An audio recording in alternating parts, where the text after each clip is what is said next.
Good morning student. जैसा कि हमने प्रीवियस क्लास में पढ़ा था डेमोस्ट्रेटिव, ठीक है। डेमोस्ट्रेटिव में हमने जाना कि दिस दोस दैट, अंडरस्टूड। और नेक्स्ट हमारा जो डिटरमिनर है वो है पॉजिटिव। पॉजिटिव का मतलब होता है एग्जाम, जैसे हम आपको सेंटेंस के बताएं जरिए एग्जाम्पल दें तो पॉजिटिव का सेंस होता है टू शो पोजीशंस। पोजीशंस का मतलब होता है, जैसे यहाँ पे एग्जांपल दो तो आई का पोजीशन वर्ड होता है माय, यू का योर, वी का आवर, दे का दैर, ही का हीज, शी का हर, ईट का it's.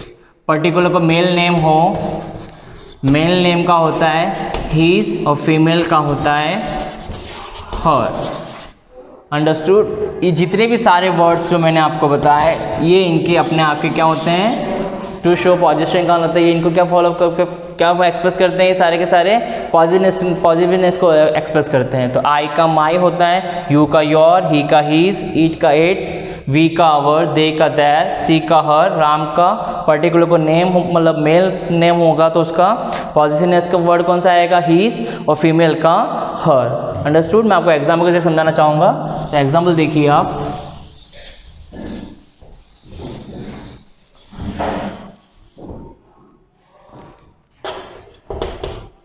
Mr. Sharma is proud of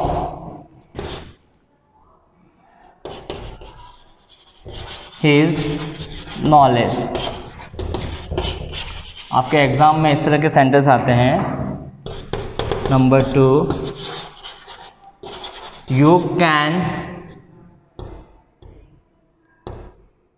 keep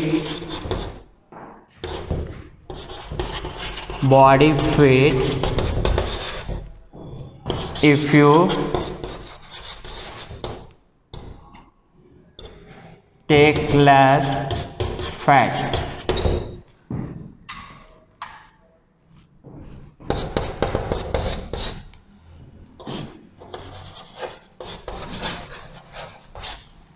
Next sentence is I have some chocolates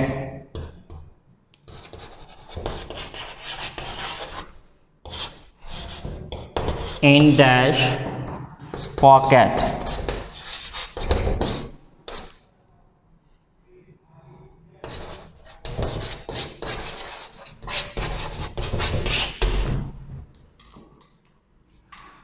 अभी सारे सेंटेंस देखिए, ये सारे सेंटेंस मैंने आपको पॉजिटिव के दे रखे हैं आपको। जैसा कि मैंने बताया मिस्टर शर्मा है, तो मिस्टर शर्मा पर्टिकुलर क्या एक मेल नेम है। मेल नेम के चलते मैंने आपको बताया कि मेल नेम में कि पॉजिटिवनेस क्या फिलअप करेंगे हम, हीज फिलअप करेंगे सेंटेंस में। नेक्स्ट सेंटेंस में यहाँ पे यू आया है, यू के चलते हमको यहाँ पता है यू का पॉजिटिव क्या होता है योर, तो इसमें क्या आएगा योर।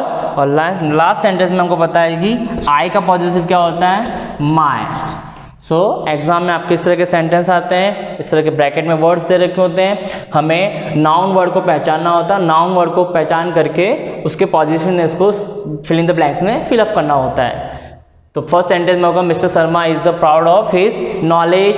सेकंड में देखो यू के अकॉर्डिंग हमने यहाँ लिखा है you can keep your body fit if you take less fats. Next last sentence में लिखा है कि आई हैव सम चॉकलेट्स, आई के अकॉर्डिंग हमने यहाँ क्या फिलअप किया इन माई पॉकेट, अंडरस्टूड। ये हुआ पॉजिटिव।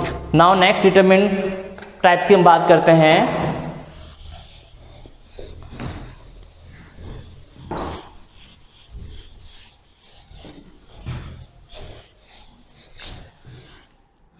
हम नेक्स्ट डिटरमिन की बात हम करते हैं तो डिस्ट्रीब्यूटिव। Number 4 distributive.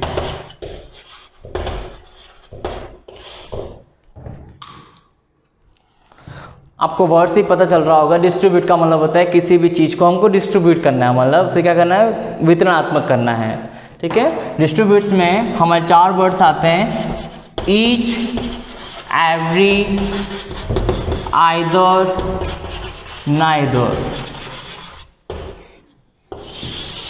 ये चारों ही वर्ड्स डिस्ट्रीब्यूट करते हैं सेंटेंस में। मैं आपको एग्जांपल के जरिए समझाना चाहूंगा। हम पहले समझ रहे हैं ईच और एवरी को। ईच और एवरी, ईच और एवरी दोनों एक दूसरे के ऑपोज में यूज होते हैं। जैसा कि आपको मैं एग्जांपल की तरह समझो, ईच जो यूज होता है to show one of, two और मोर। मैं नंबर्स की बात कर रहा हूं यहां पे। सेकेंड थिंग, हम एवरी की बात करते हैं तो टू कलेक्टिव सेंस और टोटल ग्रुप।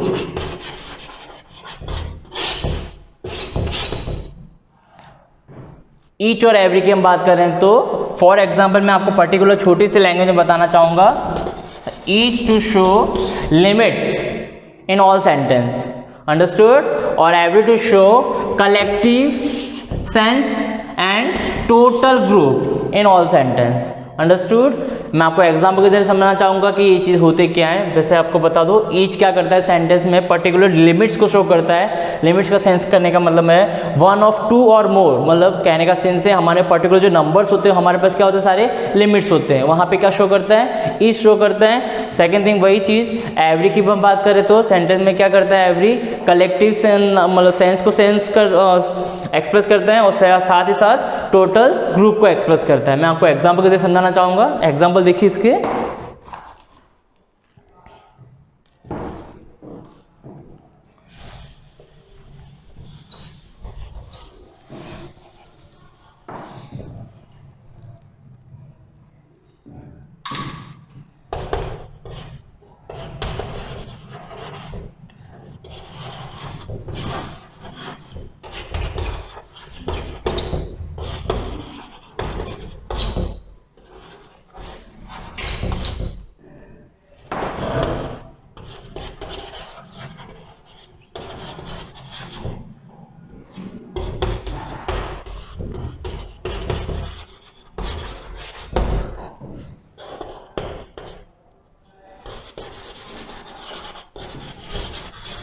Seema wears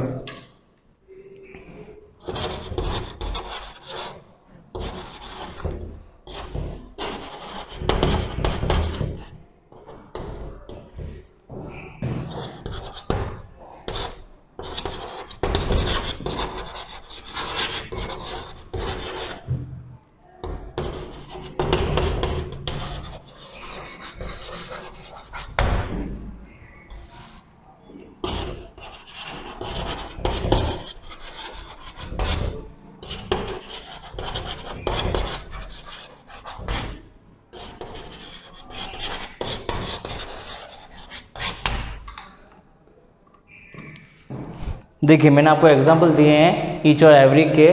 तो ईच और एवरी जैसे हमने बात की, ईच क्या करता है सेंटेंस में नंबर्स को लिमिट्स में शो करता है। लिमिट्स का सेंस मतलब होता है पर्टिकुलर वन ऑफ या टू मोर, अंडरस्टूड। और एवरी का सेंस कर सेंटेंस में सेंस करता है, मतलब एक्सप्रेस करता है कलेक्टिव सेंस और टोटल ग्रुप की बात करता है। तो हम एग्जांपल देख के जरिए समझेंगे। जैसे हमारे एग्जाम में भी ऐसे इस तरह के सेंटेंस आते हैं, ब्रैकेट में ईच और एवरी दे रखा होता है। तो हमको देखना है कि ईच और एवरी का हमको सेंस कहाँ यूज़ किया जाता है। फॉर एग्जाम्पल पहले आपको एग्जाम्पल फर्स्ट सेंटेंस दिया है, डैश टेंस हैज़ 4 पार्ट्स। तो इस सेंटेंस में हमारे पास हमको पता है कि लिमिट्स है हमारे पास। लिमिट्स के चलते हम फर्स्ट सेंटेंस में क्या फिलअप करेंगे, ईच फिलअप करेंगे।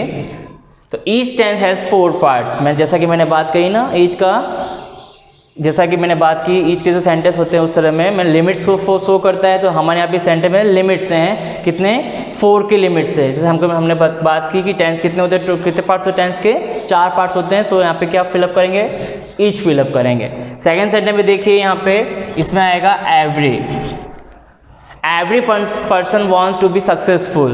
अब इस सेंटेंस में मैंने बताया कि ये कलेक्टिव सेंस को एक्सप्रेस कर रहा है, टोटली ग्रुप को एक्सप्रेस कर रहा है। जैसा कि वो पता है कि एवरी पर्सन, यही हर इंसान यही चाहता है कि जीवन में वो क्या करें, तो सक्सेस हासिल हो। सो यहाँ पे पर्टिकुलर टोटल ग्रुप की बात की गई है। तो मैंने यहाँ पे क्या फिलअप किया है, एवरी फिलअप किया है।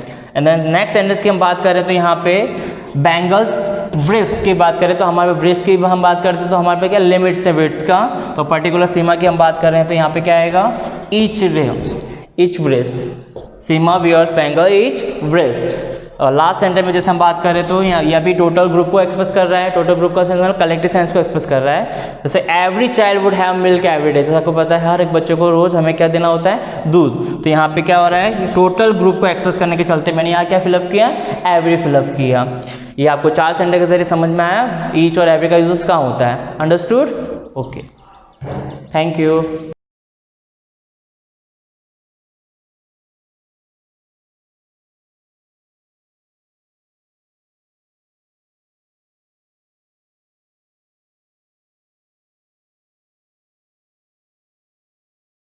गुड मॉर्निंग बच्चों, आज हम वीडियो लेक्चर की सीरीज़ में हम डिस्कस करेंगे इलेक्ट्रॉनिक अवधारणा के आधार पर अपचयन। हमने ऑक्सीकरण अपचयन पिछले लेक्चर में भी पढ़ा था, ठीक है ना। फिर उसके बाद हमने ऑक्सीकरण अंक पढ़ा और पिछले लेक्चर्स में मैंने आपको बताया था इलेक्ट्रॉनिक अवधारणा के आधार पर ऑक्सीकरण किसे कहते हैं, ठीक है। आज के लेक्चर में हम डिस्कस करेंगे कि इलेक्ट्रॉनिक अवधारणा के आधार पर अपचयन किसे कहते हैं, what do you mean by reduction according to electronic definition, ठीक है ना। इलेक्ट्रॉनिक अवधारणा के आधार पर अगर हम अपचयन डिस्कस करते हैं तो सेम वो का वही प्रोसेस रहेगा, वह प्रोसेस जिसमें किसी परमाणु, किसी आयन या किसी अणु में इलेक्ट्रॉन का जुड़ना क्या कहलाता है, अपचयन। तो वह प्रोसेस जिसमें किसी भी एटम, किसी भी आयन या किसी भी मॉलिक्यूल में अगर कोई इलेक्ट्रॉन आकर ऐड होता है तो वह प्रोसेस क्या कहलाता है, रिडक्शन। ये आपकी इलेक्ट्रॉनिक डेफिनेशन है अकॉर्डिंग टू इलेक्ट्रॉनिक डेफिनेशन। अब हम पढ़ेंगे electronic concepts of oxidation and reduction. ये हम डिस्कस करें तो इलेक्ट्रॉनिक कंसेप्ट के according what do you mean by reduction, वह प्रोसेस या वह प्रोसेस जिसमें क्या होता है, किसी भी परमाणु यानी एटम, किसी भी आयन, धनायन या ऋणायन, केटायन या एनायन, जिस पे प्लस आता है उसको केटायन, जिस पे माइनस आता है उसको एनायन, उनमें इलेक्ट्रॉन का ऐड होना प्रोसेस क्या कहलाता है, रिडक्शन। ये अभी जो हमारी क्लास है वो क्या चल रही, कॉमन चल रही है, इसलिए कोई टेक्निकल वर्ड जो होंगे वो हम इंग्लिश में बोलूँगी, बाकी आपको इजीली समझ में आ जाएगा। हम पढ़ेंगे एटम्स द्वारा इलेक्ट्रॉन का ग्रहण करना। फर्स्ट पढ़ेंगे परमाणु द्वारा यानी इलेक्ट्रॉन का जुड़ना, इलेक्ट्रॉन का निकलना, ऑक्सीडेशन, इलेक्ट्रॉन का जुड़ना, अपचयन। परमाणु द्वारा इलेक्ट्रॉन को ग्रहण करना यानी addition of electron in atom. कोई भी परमाणु है अगर उसमें इलेक्ट्रॉन जुड़ता है, फॉर एग्जाम्पल जैसे F, ये परमाणु है फ्लोरीन, अगर मैं इसमें एक इलेक्ट्रॉन जोड़ दूं तो ये क्या बन जाएगा, जब इलेक्ट्रॉन निकलता है तो वो उत्पाद के रूप में होता है, उधर लिखते हैं, और जब हम ऐड करते हैं तो इधर लिखते हैं, ध्यान रखना, क्योंकि हम इसमें जोड़ा, और ये क्या होंगे, रिएक्टेंट्स यानी क्रियाकारक, और ये क्या होते हैं, प्रोडक्ट। तो हम इधर जो भी लिखते हैं वो ऐड करते हैं और उधर वो बनते हैं। तो F में मैंने क्या जोड़ा, एक इलेक्ट्रॉन जोड़ा तो क्या बना, फ्लोराइड, ठीक है। ऐसे सारे किसी में भी जोड़ सकते हो, जैसे Cl में मैंने एक इलेक्ट्रॉन जोड़ा तो क्या बना, क्लोराइड। वैसे ही O में मैंने क्या जोड़े, 2 इलेक्ट्रॉन, तो क्या बन जाते हैं, ऑक्साइड्स, फ्लोराइड्स। ये तत्व है फ्लोरीन, क्लोरीन, ब्रोमीन, है ना, ऑक्सीजन ऐसे बोलते हैं ना अपन। तो वैसे तो ये क्या होते हैं, 2 होते हैं, बाई मोलिक्यूल्स हैं, F2Cl2, ठीक है ना। अगर हम चाहें तो यहाँ पे फिर 2 लिखो आप, यानी 2F, 2 इलेक्ट्रॉन जोड़ेंगे तो क्या बनेंगे, 2F। 2Cl जोड़ेंगे यानी Cl2 है ना, तो ऐसे लिख सकते हैं F2Cl2, ऐसे भी लिख सकते हैं। ठीक, तो मैंने एक ही लिखा। ठीक, अगर आप यहाँ पे F2 लिख दो और 2 इलेक्ट्रॉन लिख दो तो यहाँ 2F बनेंगे। ठीक है ना, फ्लोरीन में अगर मैंने F2 2 इलेक्ट्रॉन जोड़े तो यहाँ पे क्या हो जाएगा 2F, Cl2 2 इलेक्ट्रॉन तो क्या बन जाएगा 2Cl में, O2 इलेक्ट्रॉन तो क्या बन गया O माइनस N, इस तत्व में मैंने क्या जोड़े 3 इलेक्ट्रॉन तो क्या बन गया N-3। तो किसी भी परमाणु में अगर हम इलेक्ट्रॉन जोड़ते हैं तो क्या बनते हैं, ऋणायन।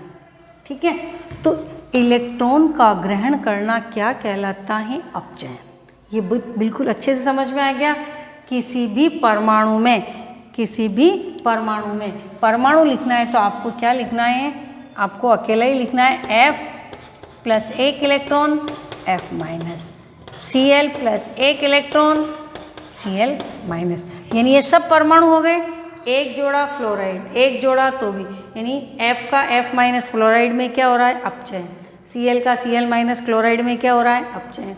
O का O माइनस 2 में क्या हो रहा है, अपचयन।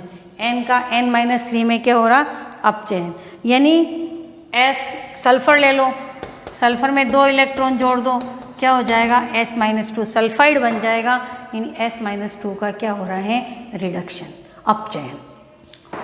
तो ये था परमाणु द्वारा इलेक्ट्रॉन को ग्रहण करना, रिडक्शन। अब हम डिस्कस करेंगे आयन द्वारा।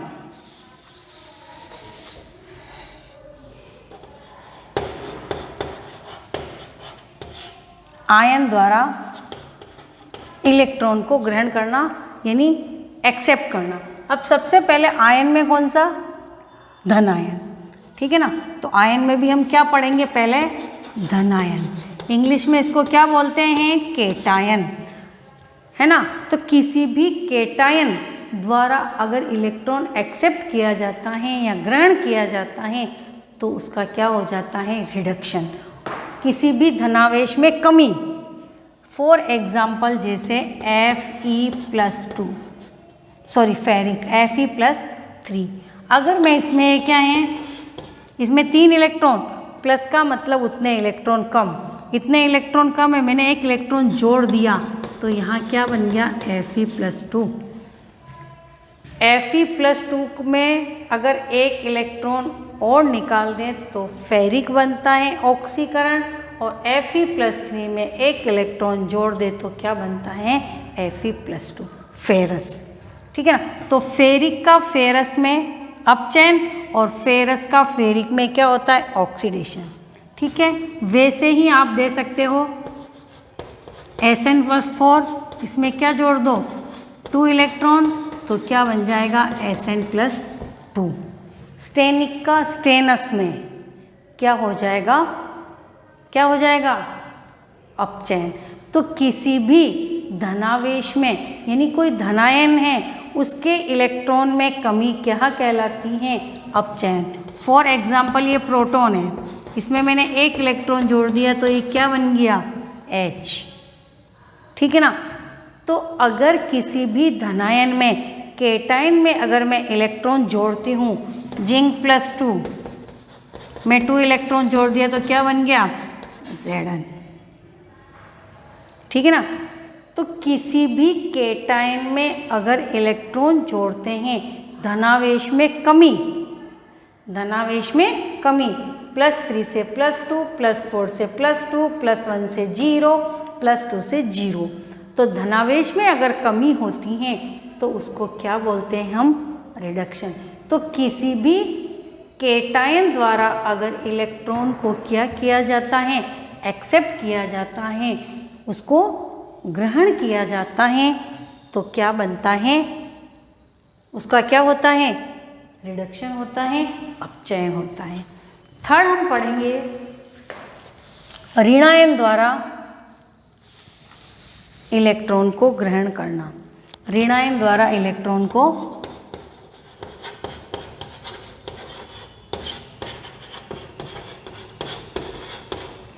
ऋणायन द्वारा इलेक्ट्रॉन को ग्रहण करना भी क्या कहलाता है, अपचयन।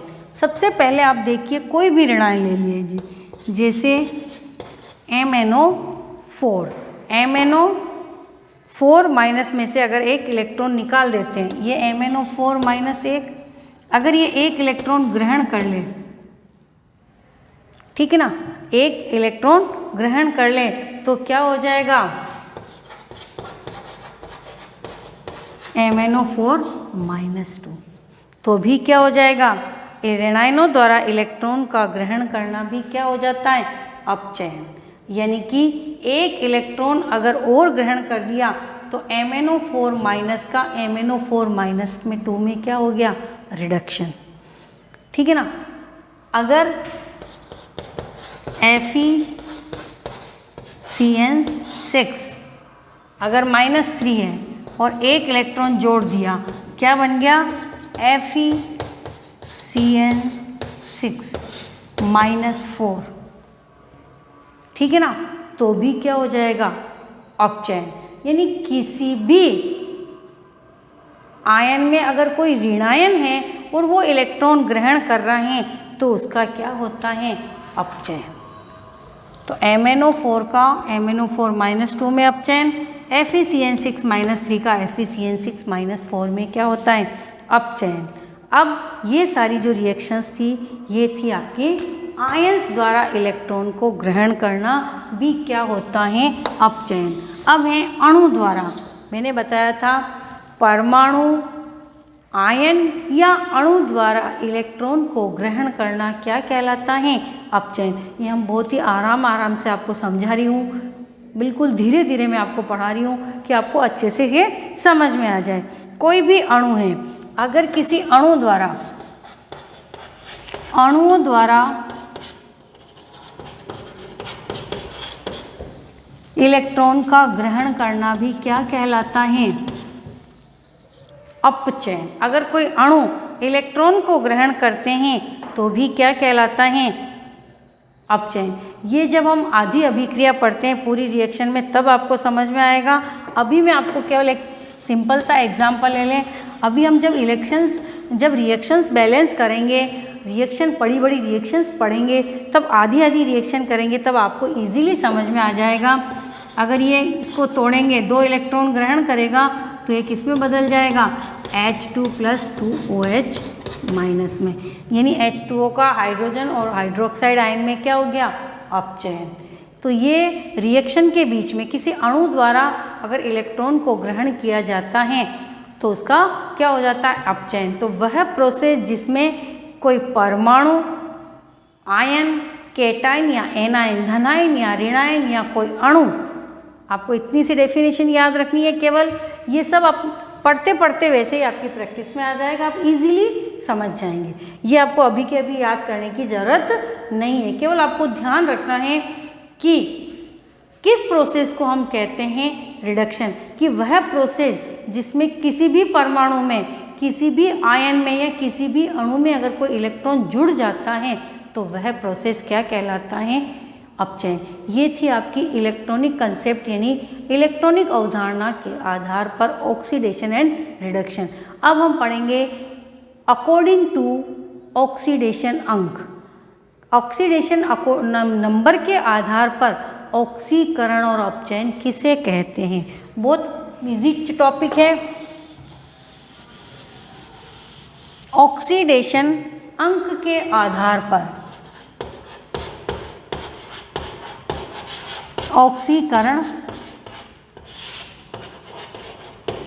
अंक के आधार पर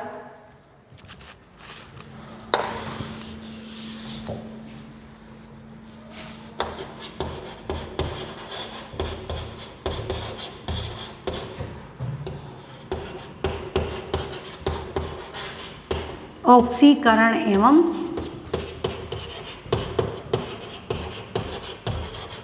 अपचयन। ऑक्सीकरण अंक के आधार पर ऑक्सीकरण व अपचयन, ये हम डिस्कस करेंगे कि ऑक्सीकरण अंक के आधार पर ऑक्सीकरण व अपचयन हम किसे कहते हैं। तो ये आपको समझ में आ गया होगा बच्चों कि हमने इलेक्ट्रॉनिक कंसेप्ट के आधार पर डिस्कस किया। अब हम पढ़ेंगे ऑक्सीकरण अंक के। अगर ऑक्सीकरण अंक में वृद्धि होती है, इंक्रीज होता है ऑक्सीडेशन नंबर, तो उसको बोलते हैं ऑक्सीडेशन। और अगर ऑक्सीडेशन नंबर में क्या होती है, कमी आती है, तो उसको बोलते हैं हम अपचयन। तो वह प्रोसेस जिसमें ऑक्सीकरण अंक में वृद्धि होती है, ऑक्सीकरण अंक में वृद्धि होती है, वह प्रोसेस आपका ऑक्सीकरण कहलाता है। और वह प्रोसेस जिसमें ऑक्सीकरण अंक में कमी होती है, वह प्रोसेस आपका क्या कहलाता है, अपचयन। फॉर एग्जाम्पल, किसी भी कोई भी आप तत्व ले लो, अगर उसका आपको ऑक्सीकरण और अपचयन निकालना है तो हम इजीली निकाल सकते हैं। फॉर एग्जाम्पल, ये देखिए जिंक ले लो, मैग्नीशियम ले लो, ये देखिए मैग्नीशियम। अगर इसका ऑक्सीकरण अंक मैंने आपको बताया था जो फ्री स्टेट में है, फ्री स्टेट में अगर कोई भी है, अगर फ्री स्टेट से वो किस में चले जाते हैं, धनावेश में बदल जाते हैं।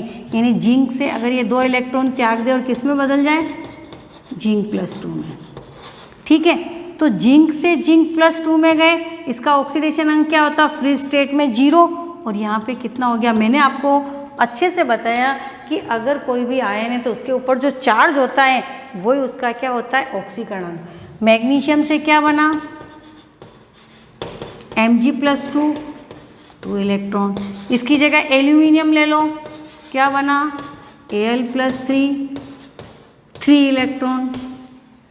तो जिंक का जिंक +2 में ऑक्सीडेशन, Mg का Mg+2 में ऑक्सीडेशन, Al का Al+3 में क्या होगा, ऑक्सीडेशन। क्योंकि सब में ऑक्सीडेशन नंबर में क्या हो रहा है, इंक्रीमेंट हो रहा है, 0 से +2, 0 से +2, 0 से +3। तो वह प्रोसेस जिसमें ऑक्सीकरण अंक में वृद्धि होती है उसको हम क्या कहते हैं, ऑक्सीकरण। ठीक है ना। अब हम अपचयन, ऑक्सीकरण अंक के आधार पर अपचयन और रेडॉक्स अभिक्रिया को डिस्कस हम नेक्स्ट लेक्चर में करेंगे। थैंक यू बच्चों।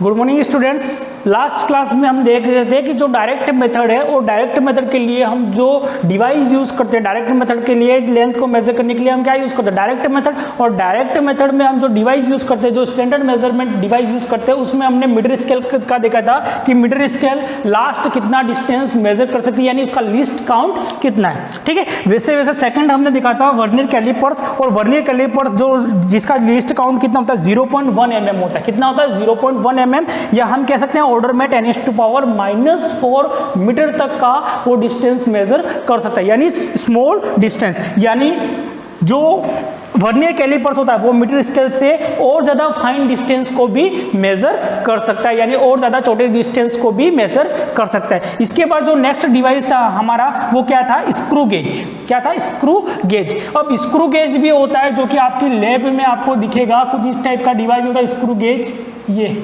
ठीक है, और स्क्रू गेज में क्या होता है, यहाँ पर एक ऐसे, और यहाँ पर भी 2 तरह की स्केल होती है। जैसे फाइन नहीं बना, डायग्राम सही नहीं बना है, ठीक है, तो आप उसको देख सकते हो, या लैब में हम जब प्रैक्टिकल करेंगे तब आप देखोगे इसे कि स्क्रू गेज क्या होता है, वर्नियर कैलिपर्स क्या होता है, क्योंकि इनके आपके 11th क्लास में इनके प्रैक्टिकल्स है। ठीक है, इसके लिए आपको फाइल भी बनानी पड़ेगी।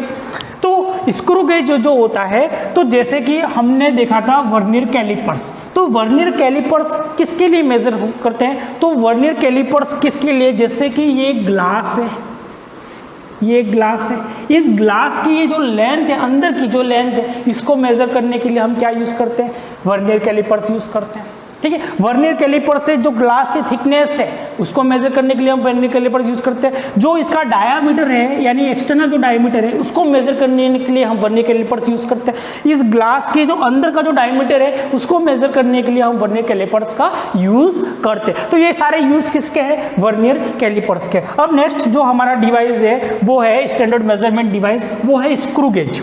ठीक है, और स्क्रू गेज में हम क्या मेजर करते हैं, स्क्रू गेज का जो लीस्ट काउंट होता है वो कितना होता है, तो लीस्ट काउंट इसका कितना होता है, लिस्ट काउंट।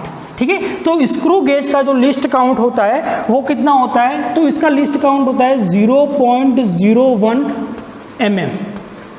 कितना होता है, जैसे इसका कितना होता है 0.1 mm होता है, ये इससे भी ज़्यादा फाइन लेंथ को मेज़र करता है, ठीक है। यानी कितनी लेंथ को मेज़र, कितने डिस्टेंस को मेज़र कर सकता है ये, तो ये 0.01 mm तक के डिस्टेंस को मेज़र कर सकता है। या फिर हम अगर ऑर्डर में बात करें तो ऑर्डर में क्या बात करेंगे, तो 10⁻⁻5 मीटर, कितना डिस्टेंस, 10⁻⁻5 मीटर तक के डिस्टेंस को मेजर कर सकता है कौन, स्क्रू गेज, ठीक है। अब स्क्रू गेज कहाँ पर यूज होता है, उसके यूजेस क्या है, तो जैसे कि हमारे पास सपोज करो ये एक वायर है, क्या है, एक वायर पतला सा होता है, जैसे लाइट का जो वायर होता है जहाँ से इलेक्ट्रिसिटी आती है, वो वायर कैसा होता है, बहुत पतला होता है, आपने डे टू डे लाइफ में बहुत से बार उसको देखा हुआ है। अब उस वायर का जो डायमीटर है उसको मेजर करना, यानी उसकी मोटाई कितनी है, उसकी थिकनेस कितनी है, अगर वो हमको मेजर करनी है तो उसको मेजर करने के लिए हम किसका यूज करते हैं, स्क्रू गेज का यूज करते हैं। या फिर हम कह सकते हैं जैसे अभी हमने ग्लास बनाया था, यहाँ पर जो घर में जो पानी पीने का हमारा ग्लास होता है, उस ग्लास की मोटाई को भी हम मेजर करने के लिए स्क्रू गेज का यूज करते हैं। ये जो चौक मेरे हाथ है इसकी ये जो मोटाई है, ये जो थिकनेस है, ये जो डायमीटर है, इसको मेजर करने के लिए भी हम किसका यूज करते हैं, स्क्रू गेज का यूज करते हैं। और इसका जो लिस्ट काउंट है वो कितना होता है, 0.01 mm तक के डिस्टेंस को ये मेजर कर सकता है, और यानी 10⁻⁻5 मीटर तक के डिस्टेंस को मेजर कर सकता है। इसके बाद जो फोर्थ डिवाइस है हमारे पास वो है स्फेरोमीटर, स्फेरोमीटर, ठीक है। स्फेरोमीटर भी क्या करता है, तो स्फेरोमीटर जो डिवाइस है वो भी क्या करता है, डिस्टेंस यानी को मेजर करता है। या फिर हम कह सकते हैं जैसे कि ये कोई कैप है, तो ये इस कैप का ये जो बल्जिंग पार्ट है, यानी बल्ज जो पार्ट है, यानी उभरा हुआ ये जो पार्ट है, ये कितना है उसको मेजर करने के लिए हम स्फेरोमीटर का यूज करते हैं। और स्फेरोमीटर का जो भी लिस्ट काउंट होता है वो किसके बराबर होता है, स्क्रू गेज के बराबर ही होता है, यानी 0.01 mm तक के डिस्टेंस को फाइंड करने का काम कौन करता है, स्फेरोमीटर। और इसको अगर ऑर्डर में बात करें तो 10⁻⁻5 मीटर, यानी ये किसके बराबर होता है, स्क्रू गेज के बराबर होता है, ठीक है। तो 4 स्टैंडर्ड मेजरमेंट डिवाइस हमने लेंथ मेजर करने के लिए देखे, metre scale, vernier callipers, screw gauge and spherometer, ठीक है। और ये चारों आपके प्रैक्टिकल में है कि आप प्रैक्टिकल जब करोगे, जब स्कूल चालू हो जाएगी हमारी, तब हम प्रैक्टिकल करेंगे। तो उस प्रैक्टिकल में हमको यही करना है कि स्क्रू गेज से किसी वायर का डायमीटर कैसे मेजर करना है, वर्नियर कैलिपर से ग्लास की मोटाई को मेजर करना है, ग्लास के डायमीटर को मेजर करना है, अंदर के डायमीटर को, अंदर की लेंथ को मेजर करना है, ठीक है। तो वो सारी चीजें हम वर्नियर कैलिपर से करते हैं, ठीक है। इसके बाद स्क्रू गेज से वाटर जो वायर है उसके डायमीटर, स्फेरोमीटर से उभरे हुए यानी बल्ज पार्ट का जो एरिया होता है, जो लेंथ होती है, जो डिस्टेंस होता है, वो हमको मेजर करना होता है। तो ये 4 तरह के हमारे स्टैंडर्ड मेजरमेंट डिवाइस थे। ये किसके लिए हम यूज करते हैं, तो ये हम यूज करते हैं डायरेक्ट मेथड के लिए। अब जैसे कि हमने बात की कि लास्ट हमारे पास डिवाइस, स्टैंडर्ड मेजरमेंट का डिवाइस कितना है, कि कितनी लेंथ को हम मेजर कर सकते हैं, तो लास्ट हम 10⁻⁻5 मीटर तक की लेंथ को मेजर कर सकते हैं। अगर इससे ज़्यादा की अगर लेंथ को हमको मेजर करना है, कि सॉरी इससे कम की लेंथ को हमको मेजर करना है, जैसे कि 10⁻⁻8 टू 10⁻⁻10, ये क्या है, और छोटी लेंथ है इनसे भी, ठीक है, क्योंकि ऑर्डर जितनी माइनस में ज़्यादा होगी उतनी लेंथ कैसी है, छोटी है। तो इतनी लेंथ को मेजर करने के लिए हमने कुछ और मेजरमेंट के डिवाइस बनाए, और उनके लिए हमने कुछ अलग तरीके बनाए, ठीक है। और वो जो स्मॉल, जो मेजरिंग के जो स्मॉल जो डिवाइस है, और वो स्मॉल डिवाइस हमारे पास क्या क्या है, तो वो स्मॉल डिवाइस एक है हमारे पास, जैसे कि हम इसको रफ कर लेते हैं इनडायरेक्ट मेथड को।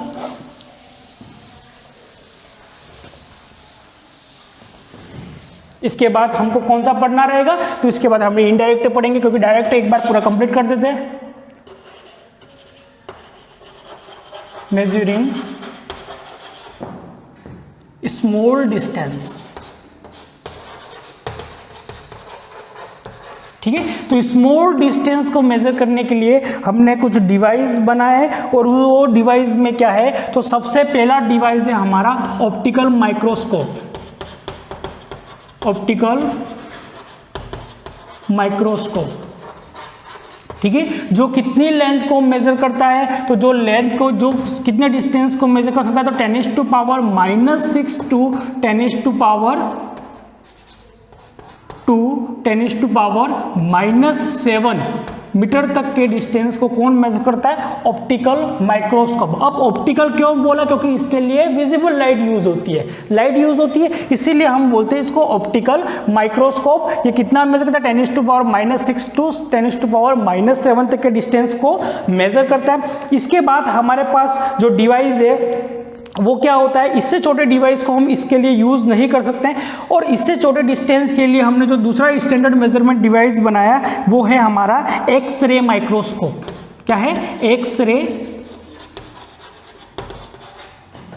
माइक्रोस्कोप, ठीक है। और एक्सरे माइक्रोस्कोप जो हमारे पास है वो कितने डिस्टेंस को मेजर करता है, ठीक है, या कितने छोटे पार्टिकल को मेजर कर सकता है? तो वो कर सकता है 10⁻⁻8 मीटर तक, ठीक है। 10⁻⁻8 मीटर तक का जो डिस्टेंस होता है उसको मेजर कौन करता है? तो एक्सरे माइक्रोस्कोप कर सकता है। तो अब एक्सरे भी क्या? एक तरह की लाइट है, ठीक है, और ऑप्टिकल भी क्या है? विजिबल लाइट भी क्या है? एक तरह की लाइट है। तो इन दोनों में फर्क क्या है? तो जो विजिबल लाइट होती है उसकी वेवलेंथ कैसी होती है? बड़ी होती है। क्या होती है? वेवलेंथ उसकी बड़ी होती है। और वेवलेंथ क्या किसको बोलते हैं? ये क्रेस्ट, इस वाले पार्ट को क्रेस्ट बोलते हैं, इस वाले पार्ट को ट्रफ बोलते हैं। जैसे आप वेव ऑप्टिक्स पढ़ोगे 12th क्लास में या फिर 11th में, आप जब वेव के बारे में पढ़ोगे तब आप जानोगे। तो ये क्रेस्ट बोलते हैं इसको हम ट्रफ बोलते हैं। ये क्रेस्ट हो गया, ये ट्रफ हो गया। तो दो क्रेस्ट के बीच का जो डिस्टेंस है उसको हम बोलते हैं वेवलेंथ। क्या बोलते हैं? वेवलेंथ। या फिर हम कह सकते हैं दो ट्रफ के बीच का जो डिस्टेंस है उसको हम क्या बोलते हैं? वेवलेंथ। और वेवलेंथ को हम लैम्बडा से डिनोट करते हैं। किससे डिनोट करते हैं? लैम्बडा से। तो इसकी वेवलेंथ कैसी है? बड़ी बड़ी वेवलेंथ है। तो यानी ऑप्टिकल जो माइक्रोस्कोप लाइट का जो विजिबल लाइट होती है, जो हमको दिखती है, जैसे कि ये आ रही है लाइट, आ रही है कमरे में लाइट आ रही है, बाहर सनलाइट आ रही है, वो सारी विजिबल लाइट है, ठीक है। तो उसकी वेवलेंथ क्या होती है? ज़्यादा होती है। तो ये छोटे पार्टिकल के ऊपर से निकल जाती है, वो डिस्टेंस मेजर नहीं कर पाते हैं। और एक्सरे होती है, उसकी जो वेवलेंथ होती है वो कैसी होती है? छोटी होती है। यानी इसके कंपेयर में इसकी वेवलेंथ कैसी है? कम है। यानी दो क्रेस्ट के बीच का डिस्टेंस देखा हमने, ये डिस्टेंस है, इसकी वेवलेंथ कैसी होती है? कम। तो ये छोटे पार्टिकल तक के डिस्टेंस को भी या पार्टिकल को मेजर कर सकती है। यानी हम क्या यूज़ करते हैं? X ray microscope. अगर इससे छोटा हमको डिस्टेंस मेजर करना है या इसके छोटे पार्टिकल को हमको मेजर करना है तो उसके लिए हमने एक और डिवाइस की खोज की है, हमने बनाया इलेक्ट्रॉन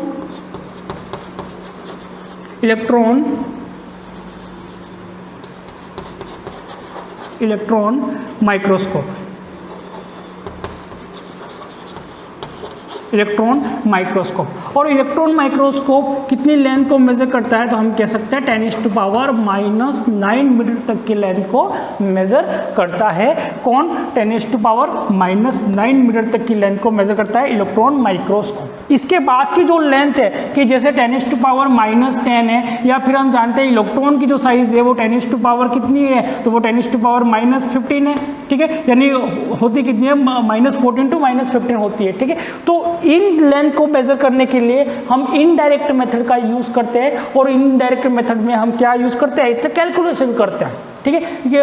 जैसे कि आपने देखा होगा कि इलेक्ट्रॉन की जो साइज है या न्यूक्लियस की जो साइज आपने फाइंड की होगी 10th क्लास में, रदरफोर्ड एक्सपेरिमेंट पढ़ा होगा। तो रदरफोर्ड एक्सपेरिमेंट में आपने ट्रेजेक्ट्री ऑफ अल्फा पार्टिकल पढ़ा होगा, और उस ट्रेजेक्ट्री ऑफ अल्फा पार्टिकल से कैलकुलेशन को करके हम कौन सा डिस्टेंस मेजर करते हैं? तो हम न्यूक्लियस की साइज को मेजर करते हैं, हम इलेक्ट्रॉन की साइज को मेजर करते हैं। तो ये जो 10⁻⁻9 मीटर तक की जो डिस्टेंस है या जो इतनी जो लेंथ है उसके लिए हम क्या यूज करते हैं? हमारे अलग अलग मेजरमेंट के जो स्टैंडर्ड मेजरमेंट डिवाइस हमने बनाए उनका यूज करते हैं। और इनसे छोटी जो लेंथ है, या फिर हम कह सकते हैं कि मीटर स्केल का जो लिस्ट काउंट है या मीटर स्केल की जो जितना हम मेजर कर सकते हैं उससे ज़्यादा डिस्टेंस, जैसे प्लेनेट टू प्लेनेट डिस्टेंस है, प्लेनेट टू स्टार जो डिस्टेंस है, वो सारे हम किससे मेजर करते हैं? तो वो सारे हम इनडायरेक्ट मेथड से मेजर करते हैं, ठीक है। तो हमारा ये डायरेक्ट मेथड कंप्लीट हो गया। ये सारे हमारे पास स्टैंडर्ड मेजरमेंट डिवाइस है, ये बड़ी लेंथ को मेजर करने के लिए डिवाइस है, और ये स्मॉल लेंथ को या स्मॉल डिस्टेंस को मेजर करने के हमारे पास डिवाइस है, जैसे ऑप्टिकल माइक्रोस्कोप, एक्सरे माइक्रोस्कोप, या हम कह सकते हैं इलेक्ट्रॉन माइक्रोस्कोप। तो इलेक्ट्रॉन माइक्रोस्कोप 10⁻⁹ तक करता है, ये 10⁻⁻8 तक करता है, और 10⁻⁻6 टू -7 तक के डिस्टेंस को मेजर करता है। अब हमारा जो नेक्स्ट टॉपिक है वो क्या है? इनडायरेक्ट मेजरमेंट, ठीक है। तो इनडायरेक्ट मेजरमेंट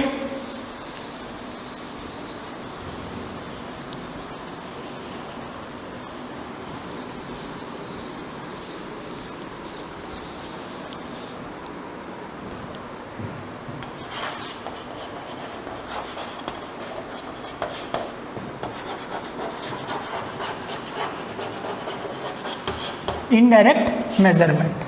और इनडायरेक्ट मेजरमेंट में हमने क्या देखा था कि इनडायरेक्ट मेजरमेंट में जो पॉइंट्स होते, दो पॉइंट के बीच का जो डिस्टेंस हमको मेजर करना है वो हमारी अप्रोच में नहीं होते। जैसे कि हमने बोला कि हम अर्थ के ऊपर खड़े और ये कोई स्टार है, इस स्टार और अर्थ के बीच का डिस्टेंस फाइंड करो, तो आपका एक दोस्त यहाँ फीता लेके खड़ा है और आप चले गए स्टार के ऊपर फीता लेके और आपने मेजर कर दिया, तो पॉसिबल नहीं है प्रैक्टिकली, ठीक है। तो ये जो डिस्टेंस मेजर करने के लिए हम क्या करते हैं, कैलकुलेशन करते हैं, ठीक है, कैलकुलेशन करते हैं। तो ये जो मेजरमेंट है, इस मेजरमेंट के लिए हम जो मेथड यूज करेंगे उस मेथड को हम क्या बोलेंगे, इनडायरेक्ट मेथड यूज करेंगे, क्योंकि दोनों पॉइंट के बीच का जो डिस्टेंस हमको मेजर करना है वो हमारी अप्रोच में नहीं है, क्योंकि अर्थ के ऊपर तो हम खड़े, ये पॉइंट तो हमारी अप्रोच में है, पर ये जो स्टार का ये जो पॉइंट है वो हमारी अप्रोच में नहीं है। तो इसके लिए क्या करते हैं, हम कैलकुलेशन करते हैं। क्या करते हैं, कैलकुलेशन इज डन, ठीक है। हम क्या करते हैं, कैलकुलेशन करते हैं, ठीक है। बाकी जो इनडायरेक्ट मेथड के अंदर हम जो डिटेल्स हमको पढ़ना है वो हम नेक्स्ट क्लास में कंटिन्यूस करेंगे, ठीक है। धन्यवाद।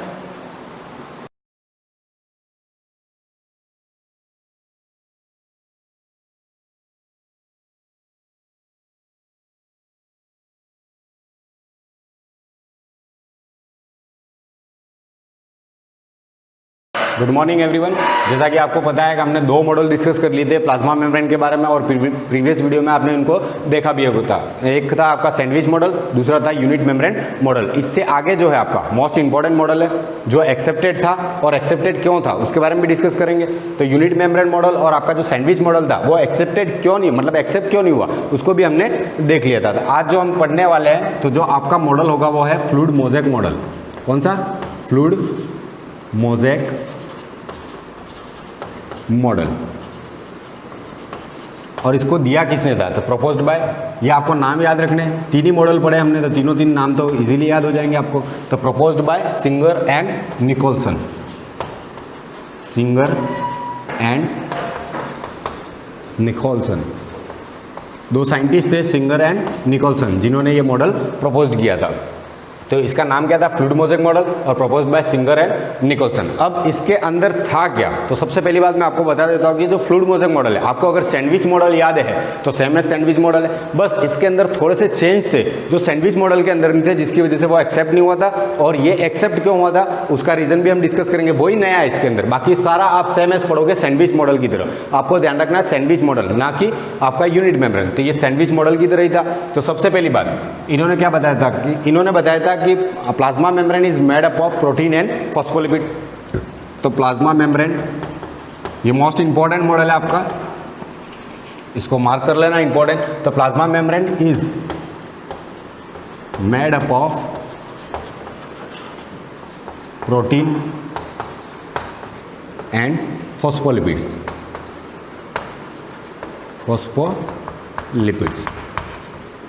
तो ये आपको ध्यान रखना है कि ये किससे बना होता है, प्रोटीन और फॉस्फोलिपिड्स। सारी जितने भी मेम्ब्रेन है और जितने भी मॉडल हमने पढ़े उसके अंदर हमने एक ही बात लिखी है कि प्रोटीन और फॉस्फोलिपिड्स से बना होता है। लेकिन कुछ चेंज आए थे, वो चेंज क्या थे कि प्रोटीन एक में था अल्फा ग्लोबुलर, दूसरे में था बीटा फाइब्रस। अब इसके अंदर क्या चेंज आते हैं वही इंपॉर्टेंट होते हैं आपके इस मॉडल से रिलेटेड। बाकी सारी चीज़ें क्या होगी, कॉमन होगी। जैसा आपने सैंडविच मॉडल में पढ़ा था वैसा फ्लूइड मोज़ेक मॉडल के अंदर पढ़ोगे। लेकिन कुछ चीज़ें ऐसी होती है जो डिफरेंस पैदा कर रही है इस मॉडल के अंदर, जिसकी वजह से ये मॉडल क्या हुआ था, एक्सेप्ट हुआ था। उसके बारे में हम देखेंगे आगे। तो plasma membrane is made up of protein and phospholipid.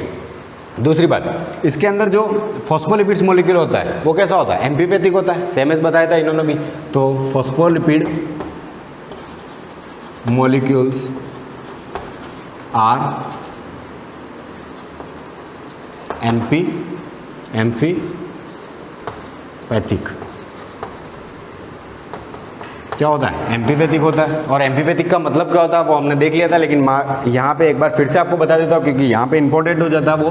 तो इसके अंदर क्या होता है, एक हेड पार्ट होगा, दूसरा क्या होगा, इसके अंदर एक टेल पार्ट होगा, और इसके ऊपर क्या होगा, एक फॉस्फेट ग्रुप होगा आपका जो इससे अटैच होगा। जो आपका हेड पार्ट था वो क्या था, आपको यहाँ पे ध्यान होना चाहिए कि जो हेड पार्ट है अपना वो क्या था, hydrophilic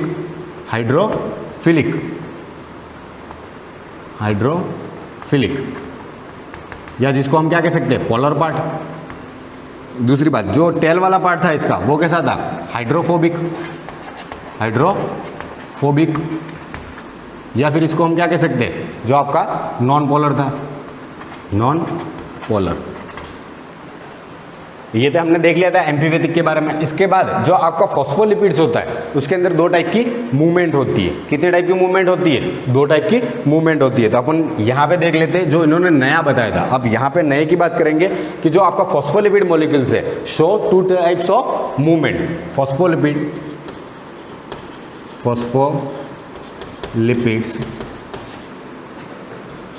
phospholipid molecules show two types of movement. कितने टाइप की मूवमेंट शो करता है? दो टाइप की। अभी दो टाइप की मूवमेंट कौन सी है आपको वही ध्यान रखना है, ये नया हो जाता है इसके अंदर।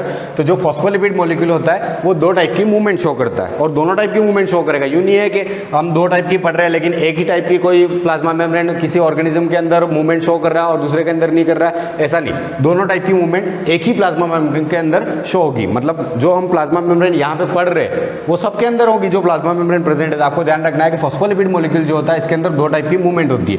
वो दो टाइप की मूवमेंट कौन सी होती है? तो एक होता है आपका ट्रांजिशन मूवमेंट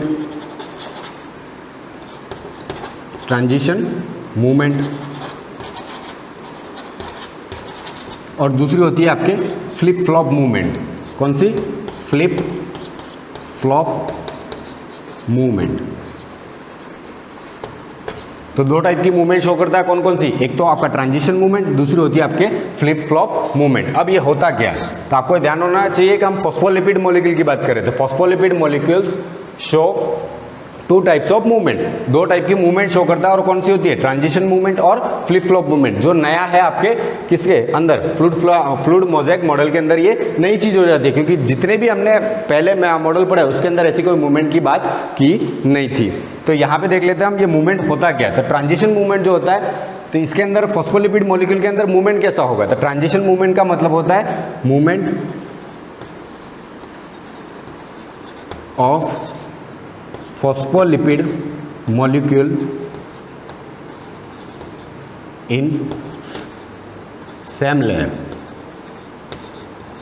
अगर आपका फॉस्फोलिपिड मॉलिक्यूल सेम लेयर के अंदर मूवमेंट करता है तो उस मूवमेंट को हम क्या कहेंगे? Transition movement. अब ये होता क्या है तो जैसे यूँ समझ लीजिए, यहाँ पे मैं बता देता हूँ, फिर डायग्राम जब हम डिस्कस करेंगे तो वहाँ पे भी बताऊंगा, लेकिन यहाँ पे हैंड टू हैंड बता देता हूँ ताकि मैं जब इसको इरेज करूँ तो आप भूले नहीं। तो मैं आपको बता दूँ ट्रांजिशन मूवमेंट क्या मतलब क्या होता है? Movement of phospholipid molecule in same layer. Same layer के अंदर मतलब क्या होगा? जैसे ये आपका फॉस्फोलिपिड का मॉलिक्यूल है कोई, यूँ समझ लीजिए, ठीक है, और इसके अंदर हमने मार्किंग कर ली 1, 2 और 3। अब जैसा ये मॉलिक्यूल है यहाँ पे, ये 1 वाला मॉलिक्यूल 3 से जैसे ही रिप्लेस होता है और ये 3 वाला कहाँ पे जाएगा? 1 की पोजीशन पे, तो इसको हम क्या कहेंगे? Transition movement. मतलब क्या हो रहा है? सेम लेयर में ही मूवमेंट हो रहा है इनका, ठीक है, तो इसको हम क्या कहेंगे? Transition movement. मतलब ये क्या हो जाएगा? आपका 1 वाला मॉलिक्यूल शिफ्ट होकर कहाँ पे आ जाएगा? 3 वाली पोजीशन पे। मतलब यहाँ पे आ जाएगा आपका 1 वाला मॉलिक्यूल फॉस्फोलिपिड और यहाँ पे आ जाएगा आपका 3 वाला फॉस्फोलिपिड मॉलिक्यूल। मतलब ये क्या हो गया? पहले यहाँ पे 1 था तो 1 यहाँ पे शिफ्ट हो गया और यहाँ पे जो 3 था वो शिफ्ट कहाँ पे हो गया? 1 वाली पोजीशन पे, जिसको हम क्या कहते हैं? Transition movement. क्योंकि एक ही लेयर के अंदर, मतलब 2 बाय लेयर है, ये ऊपर वाली और यहाँ पे नीचे वाली होगी, इसी के अंदर मूवमेंट हो रहा है तो उसको हम क्या कहेंगे? Transition movement. दूसरी बात है यहाँ पे फ्लिप फ्लॉप मूवमेंट। अब ये फ्लिप फ्लॉप मूवमेंट क्या होता है? तो यहाँ पे हमने देखा कि सेम लेयर के अंदर मूवमेंट हो रहा है और वहां पे क्या होगा? बाय लेयर के अंदर मूवमेंट होगा। Movement in a movement of phospholipid molecule in by layer, या अपसाइड डाउन अपन कह सकते हैं। जो 2 लेयर बनी हुई है उनके बीच में क्या होता है? इसके अंदर मूवमेंट होता है। यानी 2 लेयर के बीच में अगर मूवमेंट होगा उसको हम बाय लेयर कहते हैं। तो molecule of phospholipid movement, sorry यहाँ पे पूरा लिख देता हूँ मैं आपको, movement of phospholipid molecule in by layer और बिटवीन 2 लेयर यूँ कह सकते हो आप। तो यहाँ पे अपन क्लियर कर देते हैं मूवमेंट ऑफ फॉस्फोलिपिड मॉलिक्यूल इन या बिटवीन 2 लेयर। 2 लेयर के बीच में होती है मूवमेंट, उसको हम क्या कहते हैं? फ्लिप फ्लॉप मूवमेंट कहते हैं। ताकि आप इजीली समझ सको, इजी लैंग्वेज ही लिखनी है अपन को यहाँ पे। तो मूवमेंट किसके बीच में होता है? बिटवीन 2 लेयर, उसको हम क्या कहते हैं? फ्लिप फ्लॉप मूवमेंट कहते हैं। और सेम लेयर के अंदर होगा तो उसको हम क्या कहेंगे? ट्रांजिशन मूवमेंट कहेंगे। तो यहाँ पे देख लेते हैं फ्लिप फ्लॉप मूवमेंट कैसे होता है। तो जैसे आपके यूँ समझ लो, यहाँ पे फॉस्फोलिपिड मॉलिक्यूल है, यहाँ पे भी फॉस्फोलिपिड मॉलिक्यूल है और यहाँ पे भी आपका फॉस्फोलिपिड मॉलिक्यूल हो जाएगा। और यहाँ पे नीचे की तरफ फॉस्फोलिपिड मॉलिक्यूल है जो बाय लेयर में अरेंज है, जिसमें टेल दोनों की तरफ क्या होती है, फेस की तरफ मूव की होती है। ठीक है, तो हम यहाँ पे देख लेते हैं, इसको मार्किंग कर देते हैं 1, 2 और 3 और इसको मार्किंग कर देते हैं A, B और C, ताकि आप आइडेंटिफाई कर सको फ्लिप फ्लॉप मूवमेंट होगा क्या था। हमने यहाँ पे क्या लिखा है कि बिटवीन 2 लेयर मूवमेंट कैसे होता है, बिटवीन 2 लेयर, तो ये आपकी बाय लेयर होगी और इन्हीं के अंदर मूवमेंट होगा, लेकिन ऑपोजिट डायरेक्शन में कैसे होता है मूवमेंट वो देख लेते हैं हम। तो जैसे आपकी यूँ समझ लो, यहाँ पे 1 वाली पोजीशन पे जो फॉस्फोलिपिड मॉलिक्यूल है वो मूवमेंट करता है, वो कहाँ पे आएगा, A वाली पे, जो आपकी दूसरी लेयर है उस पे आ जाएगा और आपका A वाला शिफ्ट होकर कहाँ पे चला जाएगा, 1 वाली पोजीशन पे चला जाएगा। मतलब यहाँ पे हम इसको इरेज कर लेते हैं और देख लेते हैं कि जो आपकी पहली पोजीशन थी ये कौन सा था, यहाँ पे 1 था, तो यहाँ पे आ जाएगा आपका A और यहाँ पे 1 आ जाएगा, यानी दोनों क्या हो गए, 2 लेयर में दोनों एक्सचेंज हुए। इसका मतलब इस टाइप के मूवमेंट को हम क्या कहेंगे, फ्लिप फ्लॉप मूवमेंट। यानी ये मूवमेंट कैसे हो रहा है, ऊपर से नीचे 2 लेयर के बीच में। तो हमने यही लिखा है, movement of phospholipid molecules between 2 layer, मतलब बाय लेयर के बीच में क्या होगा, मूवमेंट होगा, जिसको हम क्या कहते हैं, फ्लिप फ्लॉप मूवमेंट कहते हैं। ये हो गया आपका फॉस्फोलिपिड मॉलिक्यूल के बारे में, यानी इनके अंदर मूवमेंट कैसे होता है। तो आपको ये दोनों ध्यान रखना है, क्योंकि मोस्ट इंपॉर्टेंट चीज यही हो जाती है जो नया है इसके अंदर। इसके बाद हम देखते हैं कि इन्होंने बताया था कि प्रोटीन जो होता है वो कैसा होता है, अल्फा ग्लोबुलर होता है, और इसके बारे में हमने पहले भी देखा था। मैंने आपको कहा भी था कि सैंडविच मॉडल से मिलता जुलता है, लेकिन कुछ चेंज है। कुछ चेंज क्या कि फॉस्फोलिपिड मॉलिक्यूल एम्फीपैथिक होता है, ये तो सैंडविच मॉडल में भी हमने देख लिया था। लेकिन यहाँ पे नया क्या था कि इसके अंदर मूवमेंट होती है, और मूवमेंट कितने टाइप की होती है, 2 टाइप की, एक ट्रांजिशन मूवमेंट, दूसरी फ्लिप फ्लॉप मूवमेंट। अब चेंज जो है यहाँ पे हम बात कर रहे हैं प्रोटीन मॉलिक्यूल की। प्रोटीन मॉलिक्यूल की बात करें तो यहाँ पे इन्होंने जो भी कहा था कि प्रोटीन मॉलिक्यूल कैसा होता है, अल्फा ग्लोबुलर होता है। तो प्रोटीन आर, यहीं पे लिख देता हूं मैं,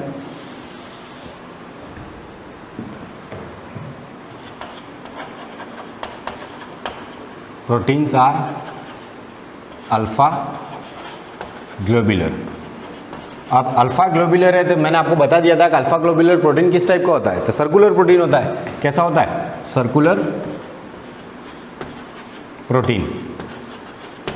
कैसा प्रोटीन होगा, सर्कुलर प्रोटीन होगा। तो ये तो सेम एज बात होगी जैसा सैंडविच मॉडल के अंदर डिस्कस किया था, लेकिन इसके अंदर नया क्या था, तो इसके अंदर नया क्या था, अब यहाँ पे जो प्रोटीन होता उसकी पोजीशन क्या है, उसके अकॉर्डिंग इन्होंने 2 टाइप के प्रोटीन के बारे में डिस्कस की थी। तो हम यहाँ पे देख लेते हैं, according to position, according to position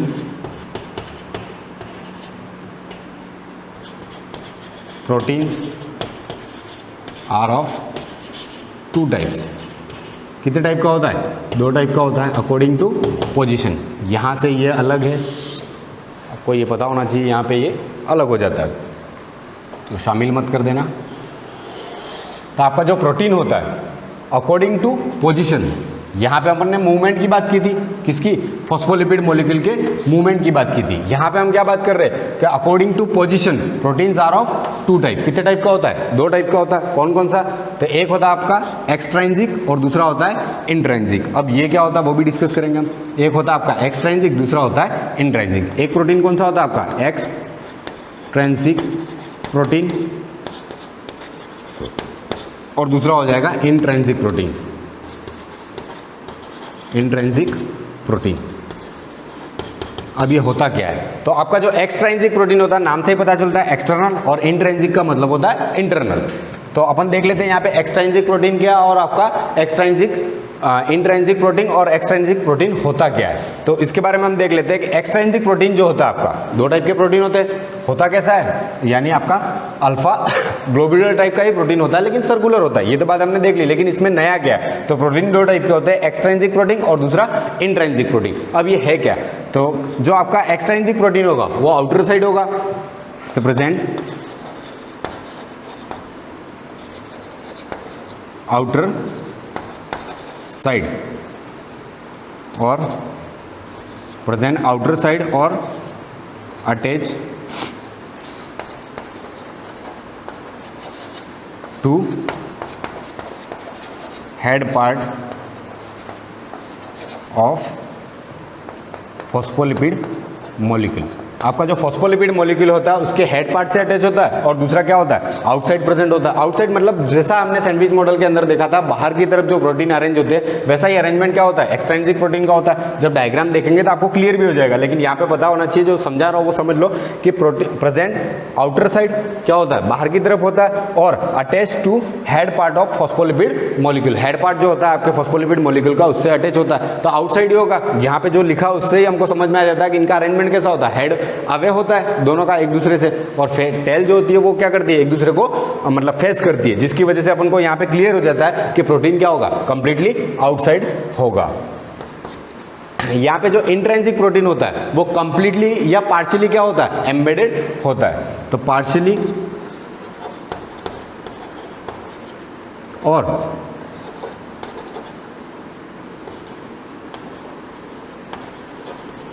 completely embedded मतलब क्या होता है, अंदर की तरफ होता है, और क्या होता है, कंप्लीटली एम्बेडेड मतलब पूरा पूरा या तो अंदर की तरफ होता है प्रोटीन लेयर के, या फिर क्या होता है पार्शियली मतलब थोड़ा सा अंदर होगा और थोड़ा सा बाहर की तरफ होगा। जब हम डायग्राम डिस्कस करेंगे तो आपको समझ में आ जाएगा कि पार्शियली और कंप्लीटली एम्बेडेड का मतलब क्या होता है। इसके बाद ये जो आपका एक्सट्रिंसिक प्रोटीन होता है वो क्या होता है, लूजली अटैच होता है। ये क्या होता है, लूजली अटैच होता है।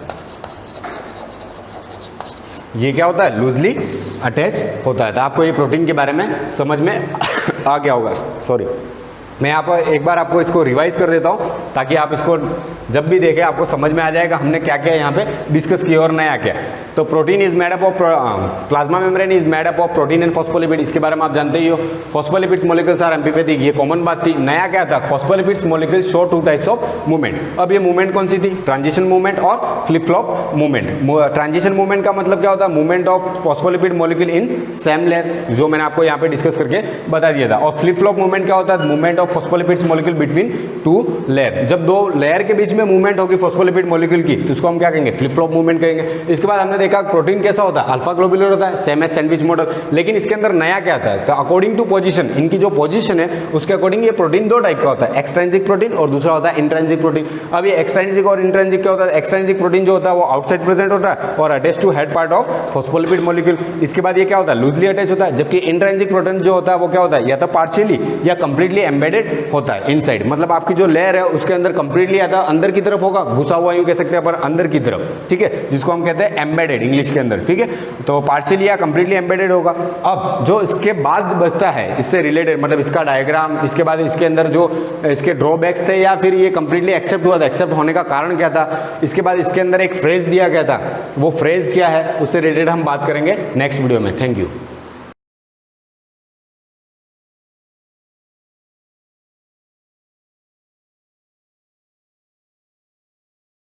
Morning students, welcome to the class. Last जो हमारी क्लास थी उसके अंदर लगभग जो हमारे फार्मूलाज थे वो कंप्लीट हो गए थे।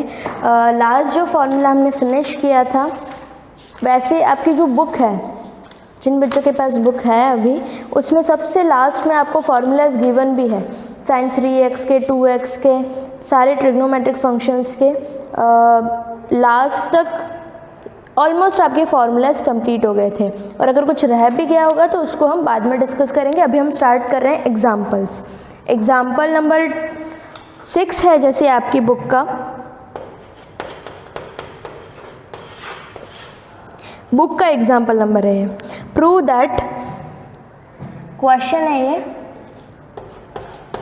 प्रूव दैट, आपको प्रूव करना है, क्या प्रूव करना है, 3 sin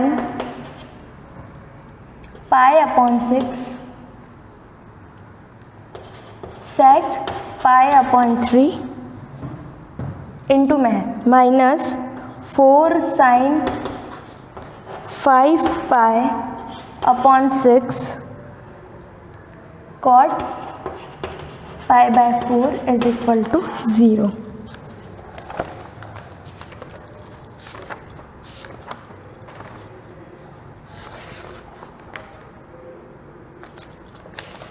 okay, this is the questions. अब इनको कैसे सॉल्व करेंगे हम, साइन कॉस देन साइन और कॉट है, सॉरी क्वेश्चन मैंने थोड़ा मिस्टेक लिखा है, साइन सेक देन साइन और कॉट है यहाँ पर। तो यहाँ पर क्या करना है, हमको प्रूफ करना है कि दिस नंबर, ये पूरा का पूरा जो LHS है that is equal to 0 proof करना है। फर्स्टली LHS को लेंगे हम, ठीक है। LHS को लिया, ये पूरी पूरी टर्म है तो इसको सही अरेंज करके लिख लो, sin π/6। एक बार चाहे तो पहले ऐसा कैसे लिख सकते हो, sec π/3 minus 4 sin 5π/6 cot π/4। Okay, this is the LHS। इसको चाहे तो आप डिग्रीज में भी लिख सकते हो, जिनकी वैल्यूज आपको पता है। 3 sin, दिस इज π/6 क्या होता है 30 डिग्री, sec π/3 किसका रेडियन फॉर्म है ये 60 डिग्री का, माइनस 4 यहाँ पर क्या है sin π/6 5π/6। तो 5π/6 का वैल्यू हमको पहले से पता नहीं होता कि sin ऑफ 5π/6 क्या होता है। तो हमने जो पूरा क्वाड्रेंट मेथड पढ़ा है वो इसीलिए पढ़ा है कि जो वैल्यूज़ हमको पता है उसके अलावा अगर कोई नंबर बनता है तो क्या उनका यूज़ करके हम उन रिलेटेड ट्रिग्नोमेट्रिक फंक्शन की वैल्यू निकाल पाते हैं या नहीं।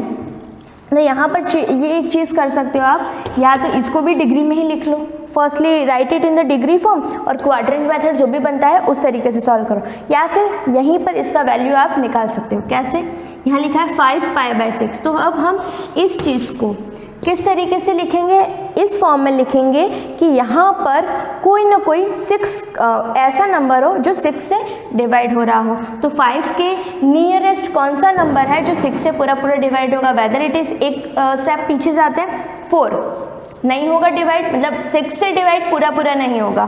फिर 5 के नेक्स्ट में जाते हैं तो 6 से डिवाइड होता है, तो हम यहाँ पर 6 ले लेंगे। तो 5 को क्या 6 की फॉर्म में लिखा जा सकता है। 5 को अगर हमको इन द फॉर्म ऑफ 6 लिखना है तो हम क्या लिखेंगे, 5 इज इक्वल टू 6 माइनस 1।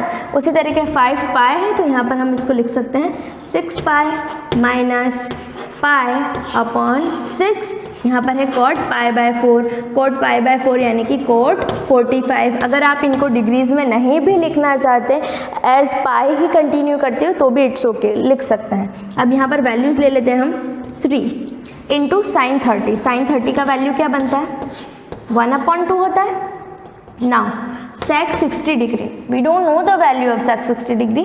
जो हमारे पास टेबल बनता है डिग्रीज का, उनमें मेनली हम साइन कॉस की वैल्यूज़ याद रखते हैं, बाकी सारी ऑटोमेटिकली हम उनसे बना लेते हैं। जैसे tan रहता है, मोस्ट ऑफ द टाइम अगर लर्न नहीं रहता तो we do the sine x upon cos x। तो यहाँ पर क्या है, sec है, तो sec 60 का वैल्यू आपको पता हो तो बहुत अच्छी बात है, लेकिन नहीं पता हो तो इसका रेसिप्रोकल क्या होता है, cos 60 का वैल्यू क्या होता है, 1/2 होता है, 1/2 होता है ना cos 60 का वैल्यू। तो sec 60 का वैल्यू क्या होना चाहिए, इसका रेसिप्रोकल यानी 1/2 का उल्टा।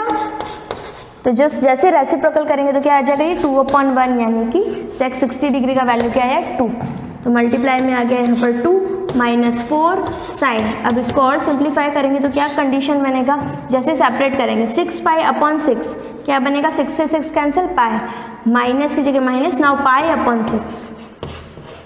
इसी तरीके से सेपरेट होगा, 6π/6 इज पाई माइनस π/6। cot 45 का वैल्यू क्या बनता है, cot 45 यानी cos 45 अपॉन sin 45। तो cos 45 का वैल्यू क्या होता है 1/√2, sin 45 का वैल्यू भी क्या होता है 1/√2। तो जब डिवाइड करेंगे सेम नंबर को सेम नंबर से तो आंसर क्या बनेगा 1। तो cot 45 की वैल्यू जो आती है हमारे पास 1 आती है। अब ये जो मल्टीप्लिकेशन इसके एंगल के मल्टीप्लाई में नहीं है, ओवरऑल जो फंक्शन बन रहा है ये sin π माइनस π/6 उसके मल्टीप्लिकेशन में। इसको सॉल्व करते हैं आगे, तो हमारे पास जो आंसर बनता है 2 से 2 कैंसिल, यहाँ पर है 3 माइनस 4। अब यहाँ जब हमने देखा ये π माइनस π/6, π माइनस π/6 यानी कौन सा क्वाड्रेंट बनता है 180 माइनस थीटा वाला, 180 minus theta second quadrant negative वाला है, वही चलेगा हमारा add sugar to coffee, add sugar to coffee. तो सेकेंड क्वाड्रेंट पे बन रहा है ये π माइनस π/6। सेकेंड क्वाड्रेंट में π माइनस थीटा होता है ना, सेकेंड क्वाड्रेंट में कौन पॉजिटिव होता है, साइन पॉजिटिव होता है, तो इसका जो वैल्यू आएगा वो भी पॉजिटिव आएगा। तो -4 साइन π माइनस थीटा को लिख सकते हैं साइन थीटा, तो साइन π/6 इंटू में 1 चल रहा है, चाहो तो लिखो या फिर मत लिखो, क्योंकि मल्टीप्लाई करने पर we get the same answer. इसको मैं आगे सॉल्व कर रही हूँ। 3 माइनस 4 साइन पाई बाय 6 का वैल्यू क्या होता है? पाई बाय 6 यानी क्या? Sign 30 degree. साइन 30 का वैल्यू क्या होता है? 1/2। यहाँ पे हमने वैल्यू पुट कर दी 1/2। आप चाहो तो ये जो वैल्यूज़ लिखी हैं मेंशन भी कर सकते हो, since sine 30 is equal to ये, इसीलिए हमने इसकी जगह पर ये लिखा है, ये सारी चीज़ें। ठीक है, ये हो गया, वैल्यूज़ पुट कर दी। नाउ जब हम इसको सॉल्व करेंगे तो आंसर बनेगा 3 माइनस 2 2 ज़ा 4, 3 माइनस 2 इज़ 1, बट आंसर हमारा आना चाहिए था 0। मे बी नहीं, एक्चुअली ये जो क्वेश्चन मैंने लिखा, यहाँ क्वेश्चन लिखने में मुझसे मिस्टेक हुई।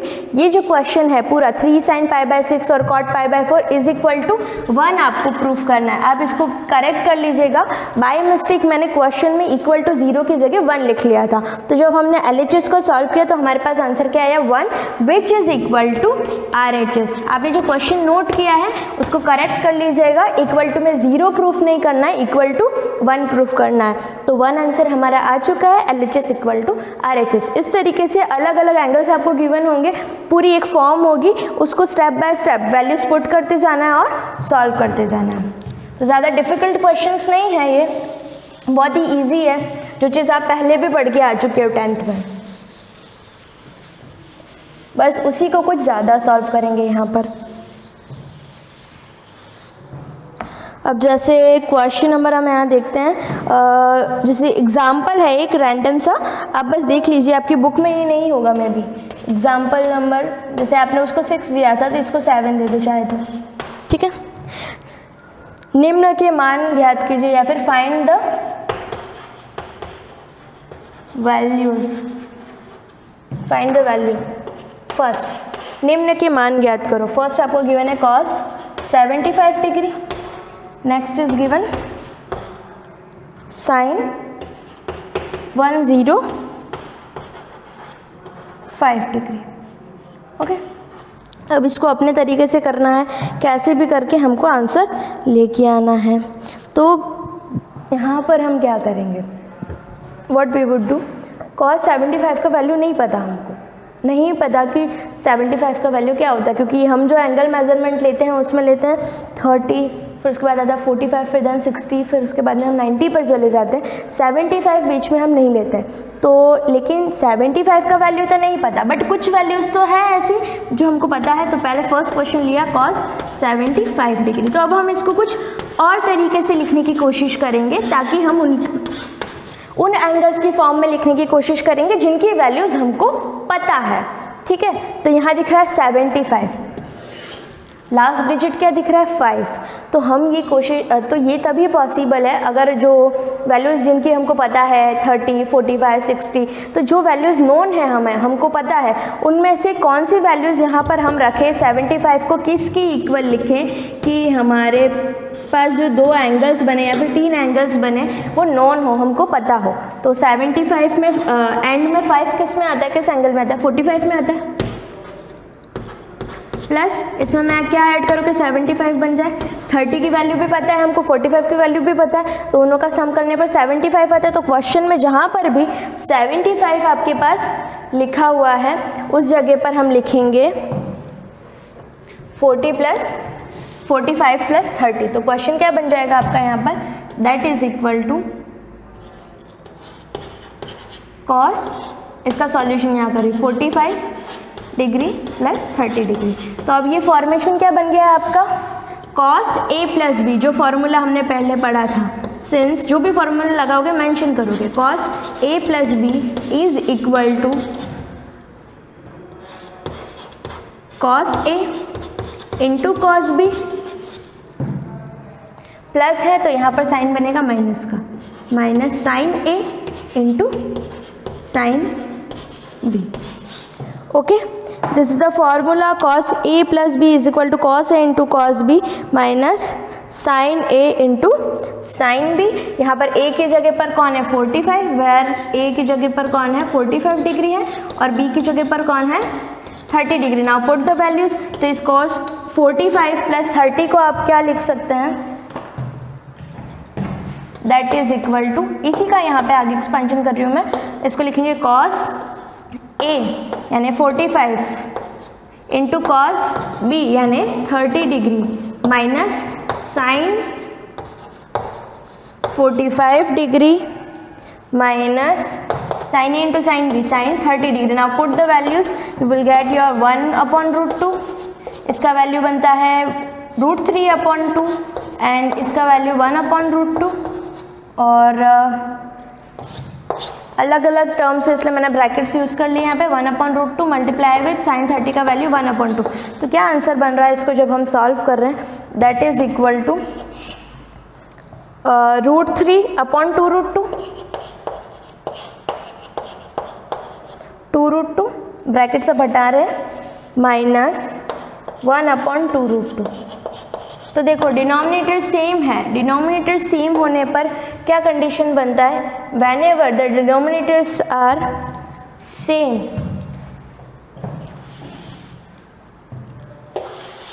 इसका सॉल्यूशन यहाँ देखना, √3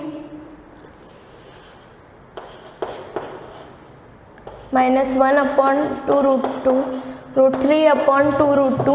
तो एलसीएम भी या फिर ये कहो कि डिनोमिनेटर वैसा का वैसा रहता है, एज ए एलसीएम यूज़ करते हैं और ऊपर वाले को डायरेक्टली ऐड कर दिया जाता है, √3 माइनस 1/2√2। तो this is your final answer.